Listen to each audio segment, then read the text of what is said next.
Welcome to the Deep Dive. Today, we're tackling a question that's probably crossed your mind more than once, especially, as you navigate the daily news cycle. Where exactly is humanity heading?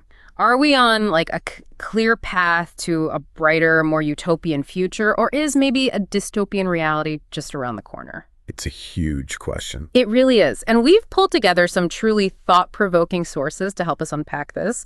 Our stack includes excerpts from The End of the Modern World, a deep dive into post-development theory from Wikipedia, key insights from The Limits to Growth, the 30-year update, and even a pretty lively discussion thread from Reddit's Our Futurology, which kind of gives us a pulse on popular anxieties and hopes. Yeah, real mix there. Exactly. So our mission today is to explore these competing narratives that shape our understanding of humanity's future. We want to help you understand the foundational ideas behind these views, giving you a more nuanced perspective that goes far beyond the daily headlines. So how do we make sense of all this, and what does it mean for the path ahead? Okay, let's dive in. What's really striking about these sources, I think, despite their diverse origins, is how they all seem to circle back to this central tension, the very idea of progress itself. We'll be examining how different philosophical and economic frameworks define our current state, and then consider what possibilities exist for transformation, or, conversely, for decline. It really makes you wonder, how do we even begin to measure where we're truly going? That's such a powerful question, because on one hand, you have this deeply ingrained idea of progress, right? Especially in Western thought. It's often seen as this inevitable march forward. Mm-hmm. The piece, The End of the Modern World, suggests that the concept of modern is intrinsically tied to this myth of progress, implying that our current era is history's natural and unavoidable endpoint. And anything that doesn't fit this neat linear narrative, well, it gets conveniently dismissed as outmoded or primitive. It's fascinating how that narrative shapes our historical understanding, too. Yeah. Many labels we use, like, say, Dark Ages or medieval, they were actually invented during the modern period itself, specifically to create this sense of evolutionary advancement, this upward curve. Right. The article even makes a really pointed observation.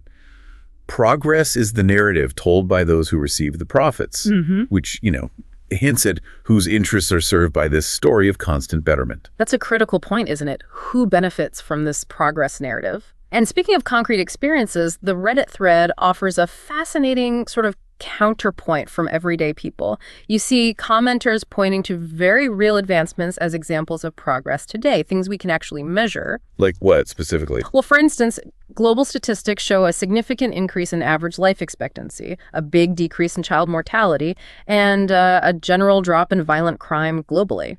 Access to electricity and the internet has surged.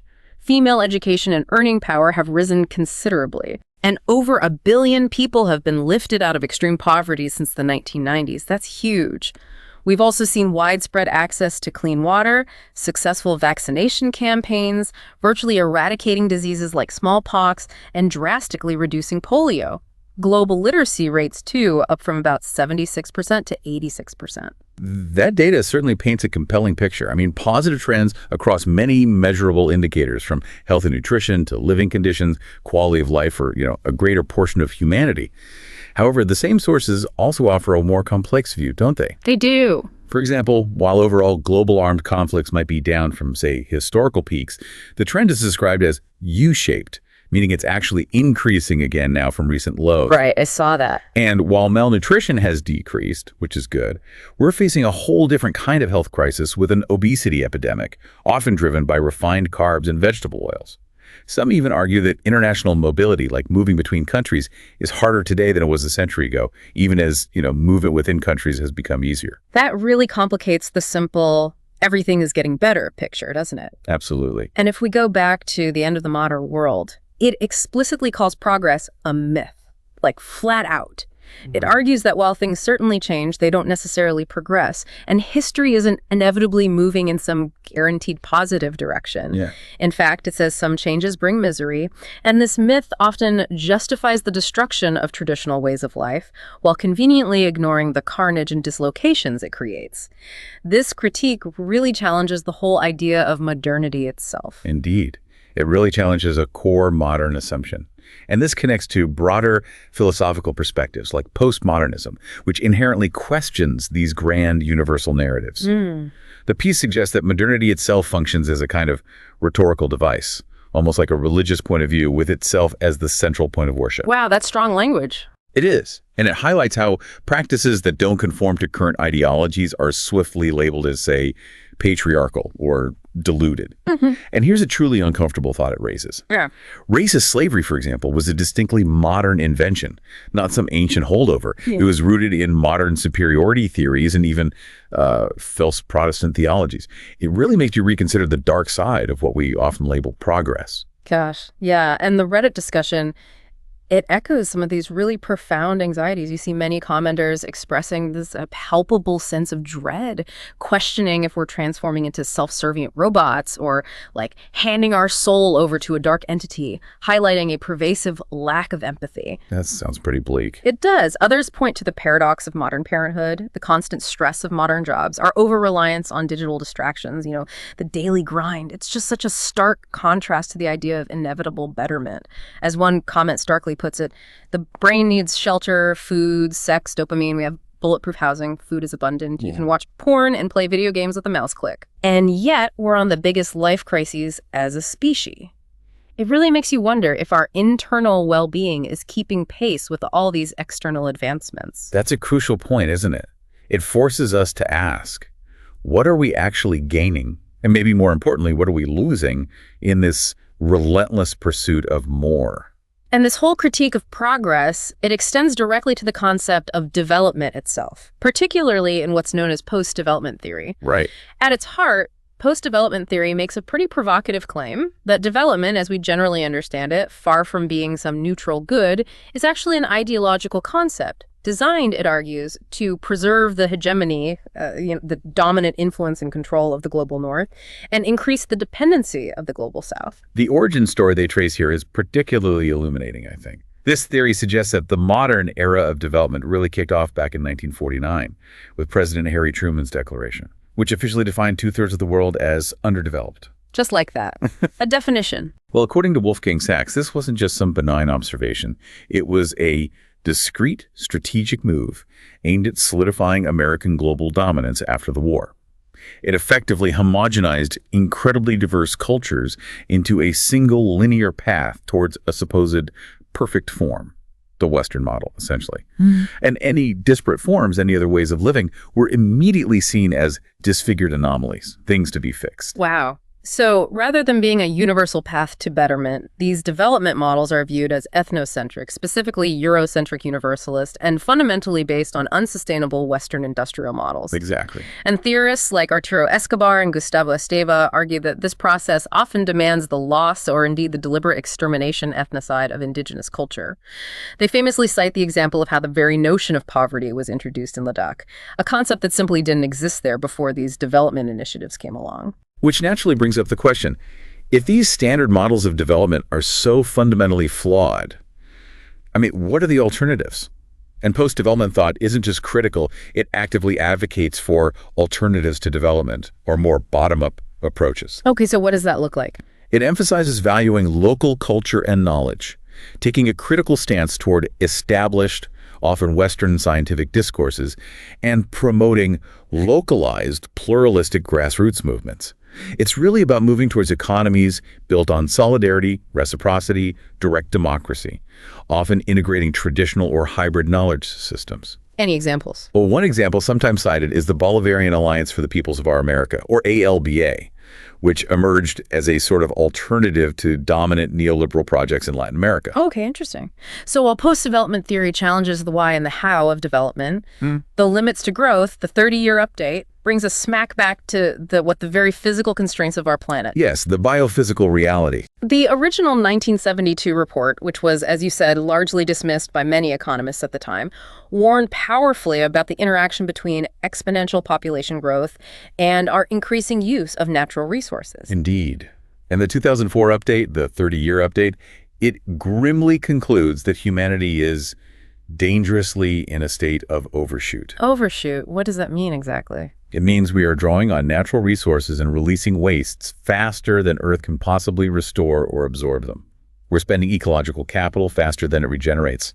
The ecological footprint graph, for instance, it visibly shows human demand exceeding nature's supply way back since the 1980s, overshooting by about 20% in 1999 already. Since the 80s, wow. Yeah.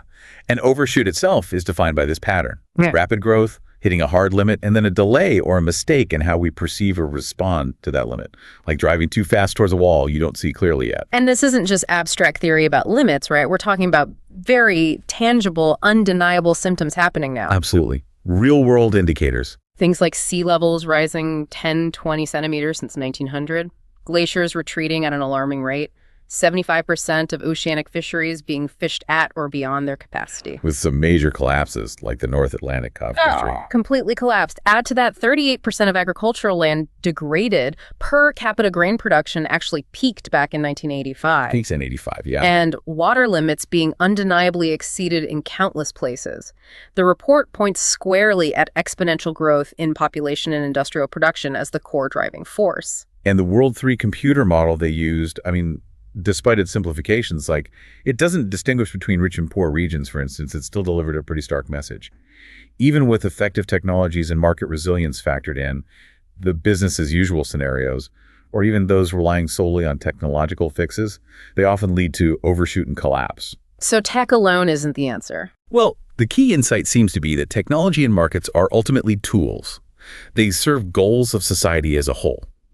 If those goals remain things like exploitation, elite enrichment, short-term gain, then technology will likely only hasten a collapse. It forces us to confront the fact that progress isn't inherently good or bad. Its outcome is entirely dependent on the values and the goals it serves. Right.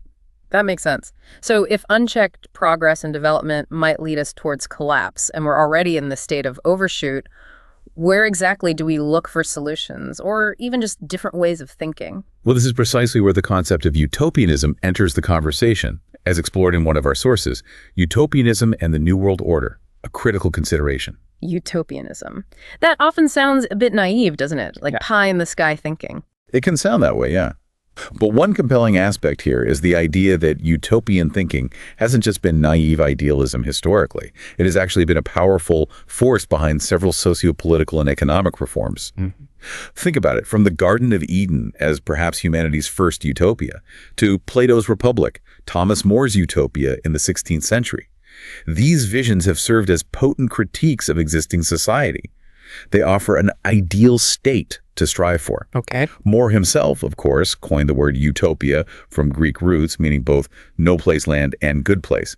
That double meaning is interesting. And More's utopia itself, it put forth some truly radical ideas for his time, didn't it? Sharply critiquing European societal ills like kings just starting wars for glory and the enclosure of common land causing widespread poverty. Absolutely. His ideal society featured things like no private ownership, houses rotating every 10 years to prevent attachment, compulsory agriculture, and remarkably, working only 6 hours a day. 6 hours. We're still fighting for that. Exactly. It even had social safety nets like free hospitals, and its use of gold to weigh down criminals or make chamber pots. That was a deliberate, satirical way to make wealth itself undesirable. Okay, so it was a critique as much as a blueprint. Precisely. Which leads us to wonder, how can we truly apply this kind of thinking today, especially given the complex challenges we've just discussed? The article proposes a new paradigm based on Auertard's taxonomy, focusing on 4 critical relationships we need to rethink. Okay, what are they? First, our relationship with nature, urging us to see humans as caretakers in a symbiotic state, not exploiters, directly countering capitalism's tendency to view ecological damage as just, collateral. Right. Necessary externality. Second, economic and production relationships, prioritizing use value, what is truly useful to life over exchange value, what can simply be transacted for profit, moving away from capitalism's relentless focus on accumulation. Makes sense. Third, democratic political relationships, aiming for genuine participation that transcends fake equality and truly acknowledges diverse nationalities and marginalized groups. Real democracy. And the last one? And finally, intercultural relationships, advocating for equal standing for all forms of knowledge, cultures, and spiritual dimensions, actively countering that Western cultural dominance we talked about earlier. Okay, that's a lot to think about. A whole new paradigm. It is. So with that complex understanding of societal critiques, these historical utopian ideals, The crucial question now shifts to, how do we apply these insights maybe to our personal lives? How can you, the listener, navigate this challenging landscape of competing visions and urgent planetary limits? Yeah, the practical side. The End of the Modern World piece actually offers some really practical, almost monastic-like strategies for living an authentic existence amidst what it calls the myth of modernity. Interesting. Like what? Well, things like truly paying attention to the present moment, rather than being constantly distracted by theories about the future or endless anxieties.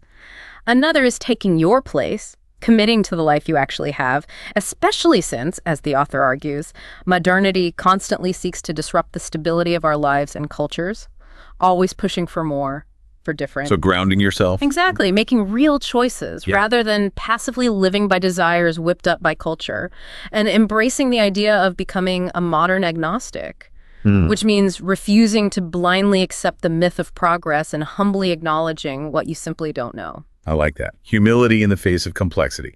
Perhaps the most counterintuitive one, though, yet maybe deeply crucial, is to refuse the lie. Refuse the lie. What does that mean? It means consciously increasing your awareness of modern propaganda, or maybe deliberately diminishing your exposure to it. Everything from incessant advertising to biased news stories and those, false documentaries that just sell the modern myth over and over. Tuning out the noise in a way? Yeah, or at least recognizing it as noise. The piece profoundly reminds us that rejecting the myth of the modern world is largely about simply coming to our senses, literally, paying attention to the real world around you. And maybe the simplest one, yet perhaps the most grounding, is the suggestion to give thanks for all things, which just firmly roots us in the present, in gratitude for what is, rather than constantly striving for what isn't. A focus on the present. This whole deep dive, it's really shown us how these differing views of progress and development fundamentally shape our perception of humanity's future, hasn't it? From the wildly optimistic stats to the starkly dystopian warnings. Absolutely. And it's clear that historical utopian ideals, far from being just naive dreams, can still offer a tangible framework for practical change. But ultimately, it requires leadership, ethics, vision, courage. Qualities that reside in the human heart and soul, as the source notes, not solely in computer models or economic forecasts. What a profound journey we've taken then through these big ideas: progress, development, utopia. From the optimistic data like rising life expectancies to the really stark warnings of planetary overshoot and those deep philosophical critiques of modernity itself. It's abundantly clear there's no single simple answer to the question of the future of humanity. No easy answers here. If we connect this all back to the bigger picture, the choice for humanity isn't simply between, doom and gloom on one side or some inevitable ascent on the other. It seems fundamentally about recognizing the narratives we're constantly fed, truly understanding the underlying systems at play, economic, political, cultural, privacy, and then critically engaging with what kind of future we collectively choose to build or perhaps not build based on our deepest values and our everyday actions. That's a powerful way to frame it. So here's a thought for you, the listener, to carry forward from our dive today. If, as the End of the Modern World suggested, modernity is a religious point of view, with itself as the central point of worship, what would it mean for you to maybe shift that worship, or even let go of it entirely in your everyday choices about consumption, about work, about connection, about where we're all going as a society? Something to mull over. Definitely. Thank you for joining us on the deep dive. We really hope this conversation has given you some fresh perspectives and maybe deeper insights into the complex forces shaping our world. Until next time, keep digging, keep questioning, and keep exploring.